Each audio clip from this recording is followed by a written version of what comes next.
Hello everyone. During my research and teaching experience, sometimes I was asked a question about to make a difference between different qualitative research methods. So, besides answering the questions according to my knowledge, I also keep reading about the differences. With the rise of interest in qualitative research, in social sciences in general, and in behavioral sciences in particular, researchers and scholars are conscious to provide a concrete and coherent description of their research questions and research methods that obviously include sampling, data collection tools, and process of analysis. This is also important because it ensures the validity of the qualitative research that was often questioned. In this short presentation, I am trying to address the difference between phenomenology, interpretative phenomenological analysis, and narrative analysis. I would say that I am not going to tell you sort of absolute truth that you can use to draw a distinctive line between different research approaches. In fact, I would say that the difference is not that evident. And second, I am reflecting my information, knowledge, and experience that is limited as well as contextual. However, I hope this presentation can help you to get basic understanding and a useful support to your own thinking while looking into your research idea. Before proceeding, uh, I will highlight one important thing that I would like you to keep in spotlight whenever you are doing qualitative research, and that is your research objectives, questions, theoretical framework, and literature review should be well connected because it will influence the way you are going to investigate and the way you are going to report your findings. On the other hand, your research method should be coherent and in line with what you have described or planned in your research questions, theoretical stances, philosophical approach, and your literature review. Remember that the strength of your qualitative research lies in your philosophical clarity and the way you narrow down your research objectives under one topic. Okay, now let's begin with phenomenology. What could be the simplest understanding of phenomenology? Yes, the simplest understanding is that phenomenology is to study, explore, describe, interpret, and explain a phenomena. Then, what could be the simpler definition of phenomenon? Phenomenon is the fact or situation that is observed to exist or happen, especially when those cause explanation is in question. What types of phenomenon we have around us, such as natural phenomenon, social and cultural phenomenon, and psychological phenomenon. Now, let's see again what is phenomenology in line with the definition of phenomena that you have just seen. Phenomenology is to study a fact or situation that we say is a phenomenon that is observable and that exists or happen and that needs an explanation how it is happening. So you see, phenomenology in phenomenology, the questions that we need to ask to understand the phenomena are what, how, and why. Then we are able to explain and interpret the phenomena. Let's problematize it a little bit more. We are human, and as human, we observe and experience the facts, events, situations, our own selves, and our environment, and we do this living in our social world. So it means there are a lot of phenomena. In this sense, phenomenology is about our living experience or the way we experience our lives in the social world. When we say We observe and experience. Does not it mean that our conscious experience? Yes, it is. Hope by now I am connecting well. If you have a problem, I suggest you to go back and listen previous some of the previous slides again and see how the things are being connected. I started with the simplest definition of phenomenology and phenomena, and then I reached at a point where we understand that if we are able to observe and experience any event, it means that we are getting a conscious experience. I'm saying it because now we're going towards more complicated things in a while. Okay, if you see, we are using the words like observing and experiencing, and then the individual consciousness that grasps and gives meanings to whatever is being observed or experienced. Right. It means that we are not looking at absolute reality that is universal because everyone has his or her own experience.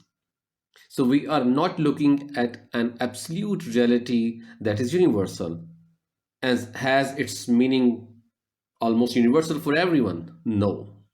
We are believing in how it appears to us. So reality is something that appears to us, and it may appear to us differently as compared to anyone else. We are making meanings with our own observations and experiences. Well, that does not mean that we all will have the same perceptions about a certain phenomena. Okay, here I will tell you something about the term phenomenology to get more understanding. When I say realities are not absolute, it means that realities are being constructed, or they may have different meanings for different people and in different environments. In Stanford Encyclopedia of Philosophy, phenomenology in its literal meanings is defined as the study of phenomenon, that is appearances of things, how the things appear, and they appear in our experience or the way we experience them. The meanings, underlying meanings of our experience that we relate to those appearance, it is called phenomenology. Well, it makes sense now. Realities are not absolute. We construct and co-construct our realities. And this is the approach of constructivist and constructionist researchers, because they believe that we construct and co-construct our realities. It means realities are subjective, they are not objective, we are not neutral, and it also means that when we say phenomenology or the other related research approaches, then we are in the constructionist domain. With the phenomenological assumption that nothing is independent of our conscious experience, let's see how we can analyze human conscious experience using phenomenology. To keep things simple here, I will just describe two popular positions in phenomenology that are actually seen as fundamental contributions to phenomenology by Edmund Husserl and Martin Heger.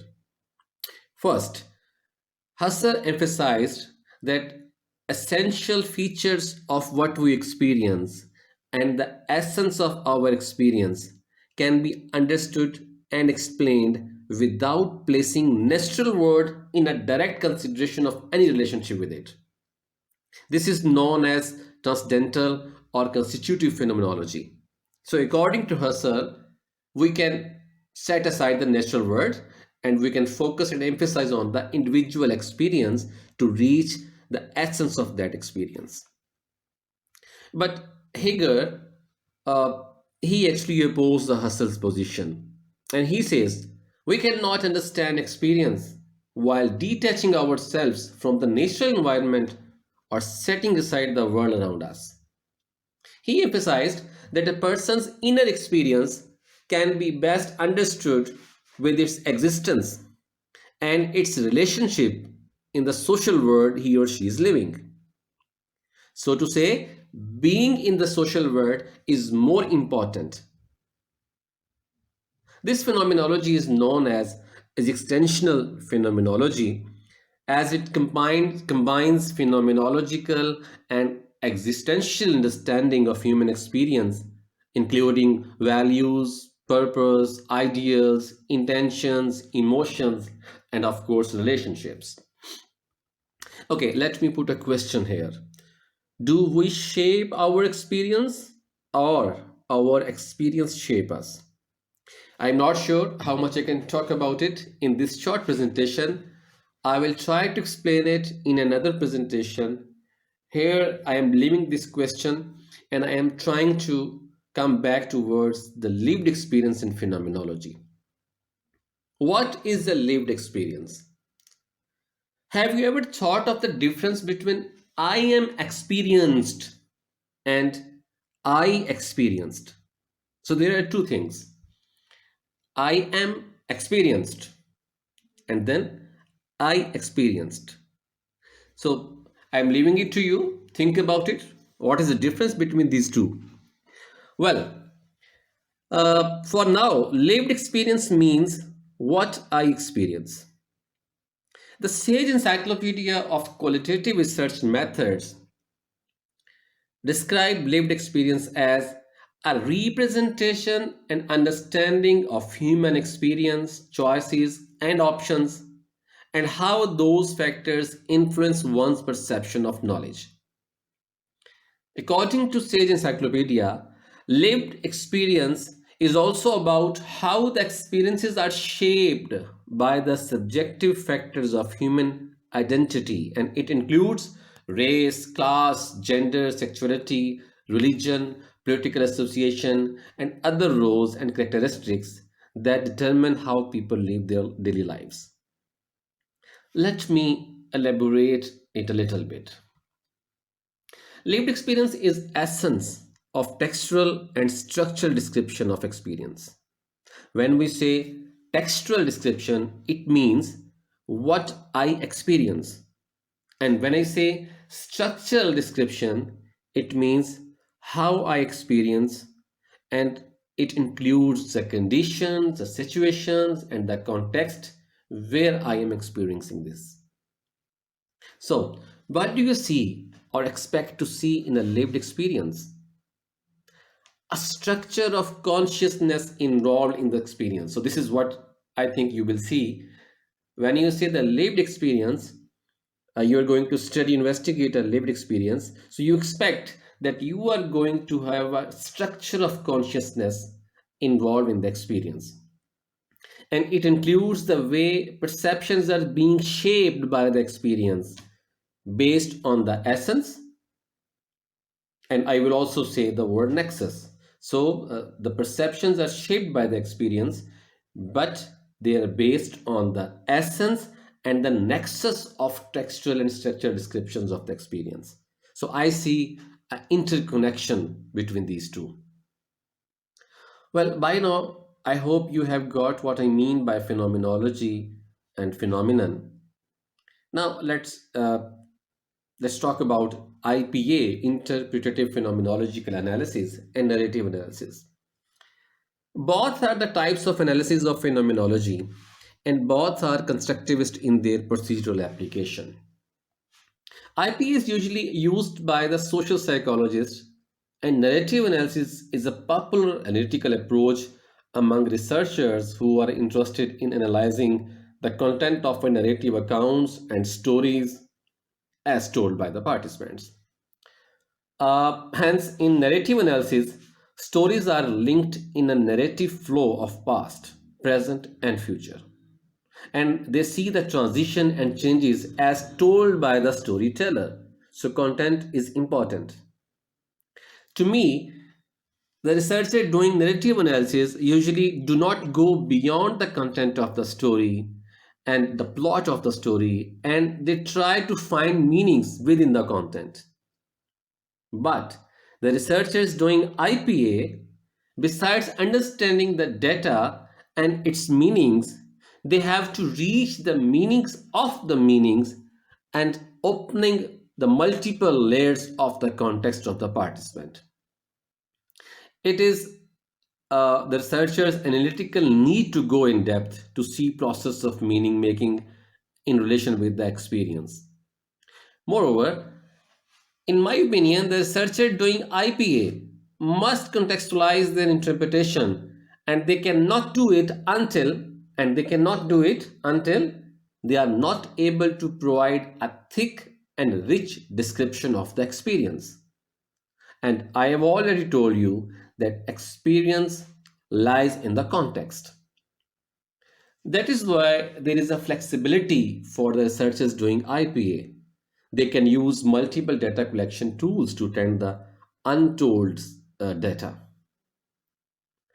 Well, here I am trying to provide a brief insight of IPA.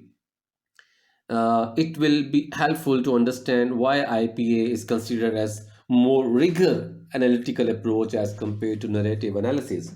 Well, I am not undermining the importance of narrative analysis. They have their own objectives, but I am just trying to convey you that why IPA is more rigor in its analytical process. There are three theoretical underpinnings that makes IPA a popular analytical approach to investigate lived experiences. And I have already told you, lived experience is complex. The first one is obviously phenomenology. As we have already seen, it is a study of the structure of consciousness as experienced from the first person point of view. So we are participant centered. So as a researcher doing IPA, I am not allowed to give meanings to something.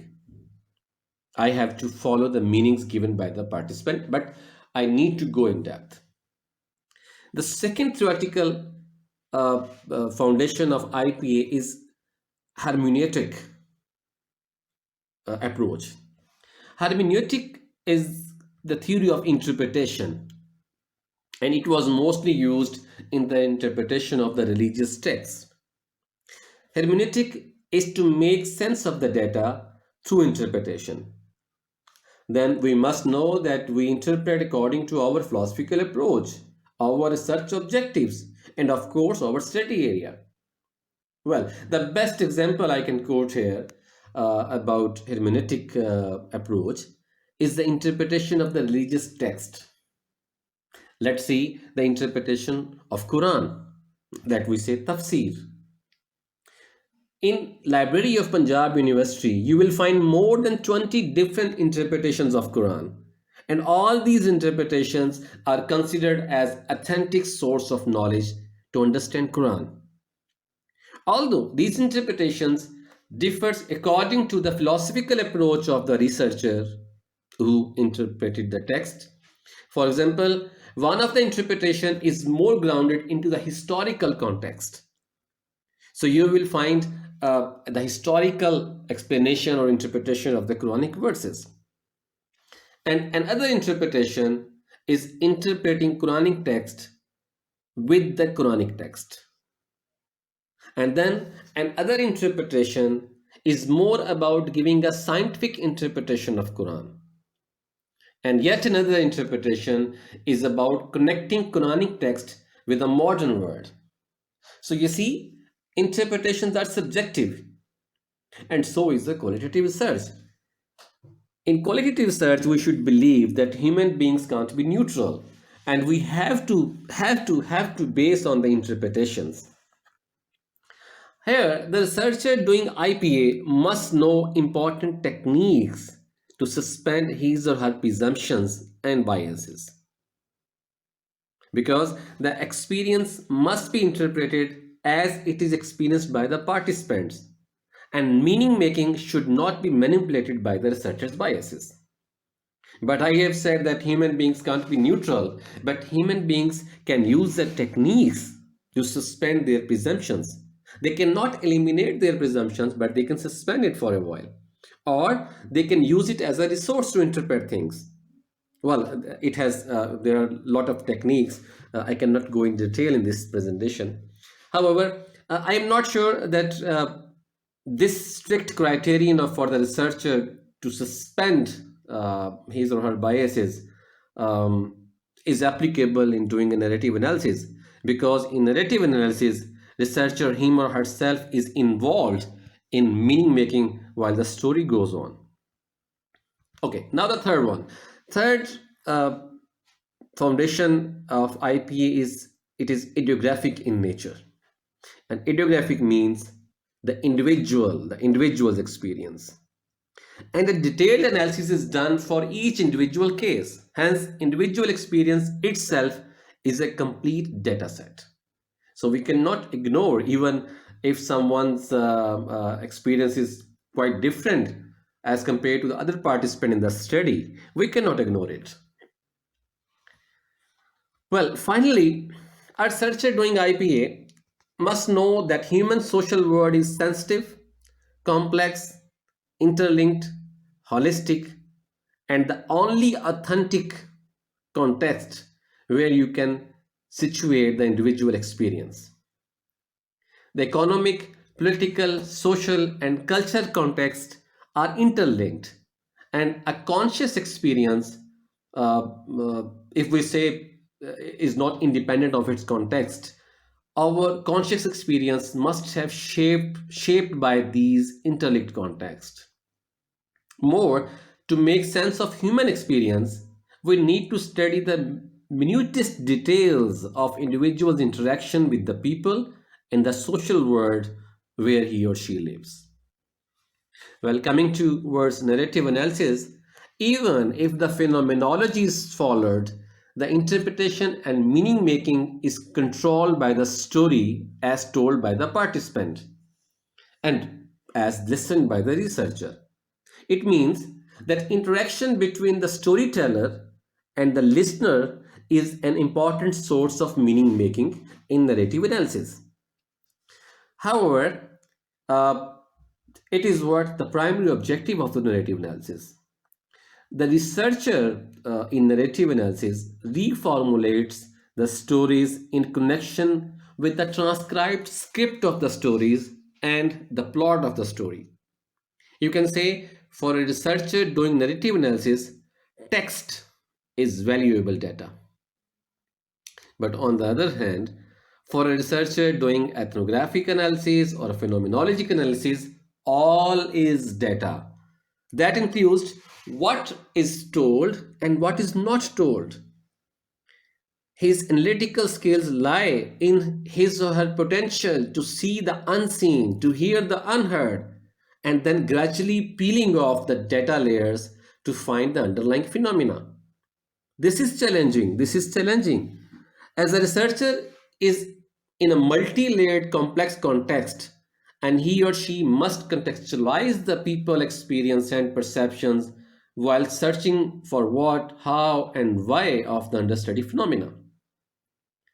Hence, I will say that the objectives you are giving, the purpose of your study, your own philosophical understanding of your study, the literature you are referring to build up your theoretical stance, and then the research questions. They must be in a logical flow, and they finally guide you about the research method and the data analysis approach you should apply. We should not be too bold to say that we are going to use phenomenological analysis. Everything is not supposed to be investigated through phenomenological analysis. Well, you can search on Google and you will find a lot of relevant articles. However, I will advise not to read everything. It may not be very helpful. The best approach is to first see your topic and objectives of the study, then find literature related to the theoretical framework. This will help you find the appropriate methodology for your research. Uh, for example, if your theoretical stance is critical about individual experience, then you cannot use IPA. Similarly, if you are more inclined to top-down deductive analysis with predetermined themes or some theory-driven themes, I do not see IPA is the best analytical approach to do so. Anyhow, this is all about how logically you connect all components of your article and how do you rationalize your selected method of investigation. Thank you for watching. These are some thoughts that I like to post on my YouTube channel. I always welcome questions and comments. Thank you.